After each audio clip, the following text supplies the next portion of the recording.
Imagine this for a moment. You are lonely. You feel like the walls of your apartment are pressing in on you every night. You scroll through your phone, not looking for love, not looking for romance, just a friend, someone who can talk to you, someone who can remind you that you are not completely alone in this world. But what if the person who answered your call for friendship was not who they seemed? What if that one click, that one message, that one reply was the start of the worst nightmare of your life?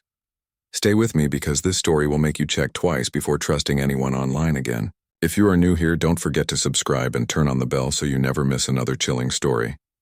And if you make it to the end, I want you to leave a comment telling me what you would have done in Samantha's shoes. This is the story of Samantha and the man who would not let her go. Samantha lived in Arizona, in a quiet, dusty town where the nights felt endless. She was in her late 20s, working long hours, and after a recent breakup, loneliness wrapped around her like a heavy blanket. Some nights she would come home, sit in her living room, and just listen to the silence. It ate at her. So one night she picked up her phone and opened a local secondhand marketplace app. It wasn't meant for making friends, not really. But she thought maybe, just maybe, if she posted an ad asking if any women nearby wanted to hang out, maybe someone would answer. Her ad was simple. Looking for a female friend, just someone to talk to, maybe hang out once in a while. She expected no replies, or maybe just spam. But within an hour, she got a message. It was from someone named Brian. At first, she hesitated. The ad was clear. She wanted a female friend. But Brian's message was polite. He said, "I know I'm not what you were asking for, but I just wanted to say I understand how loneliness feels. If you ever need to talk, I'm here." There was something gentle about the message, something that felt safe, and Samantha was tired of silence. So she replied. At first, their chats were harmless. He asked about her day, her hobbies, her favorite foods. He listened, really listened, and for the first time in weeks, Samantha felt like someone cared, but very quickly, things began to shift. One night he asked if they could meet. He said, "No pressure, just coffee, just friends." She thought about it for days before finally agreeing. The meeting place was his apartment. That should have been her first red flag, but she ignored the little voice in her head telling her not to go. She told herself, "He's been kind. He understands me. Maybe this is fine." She drove over on a Sunday afternoon. The sun was high, the streets quiet. When she knocked, the door opened quickly and there he was. Brian was tall with messy hair and a wide smile. At first glance, he seemed normal, even warm. He invited her in, offered her a seat on the couch, and poured her a glass of water. But the moment she sat down, something in his eyes changed. His questions became sharper, heavier. "Why did you put up that ad? Why were you only looking for women? Do you not trust men?" He laughed when she tried to brush it off, but the laugh wasn't light. It was cold. Samantha felt uneasy. Her instincts screamed at her to leave. She stood up and said maybe it was time to go. That's when Brian blocked the door. He wasn't smiling anymore.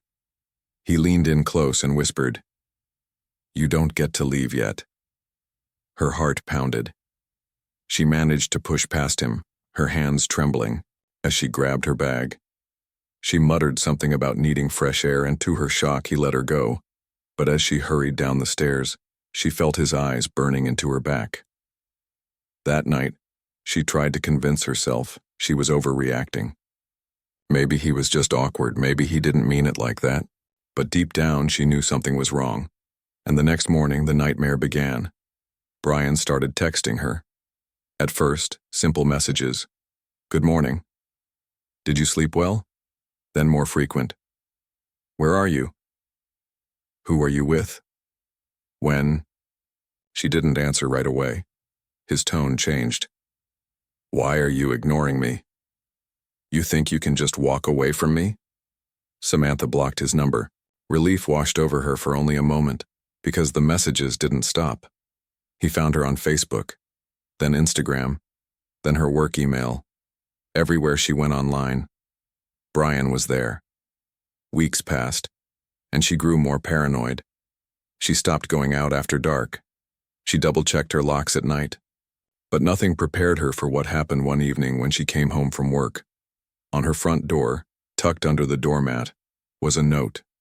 It said, "You can't hide from me, Samantha. I know where you live." Her blood ran cold. She called the police, shaking as she explained everything.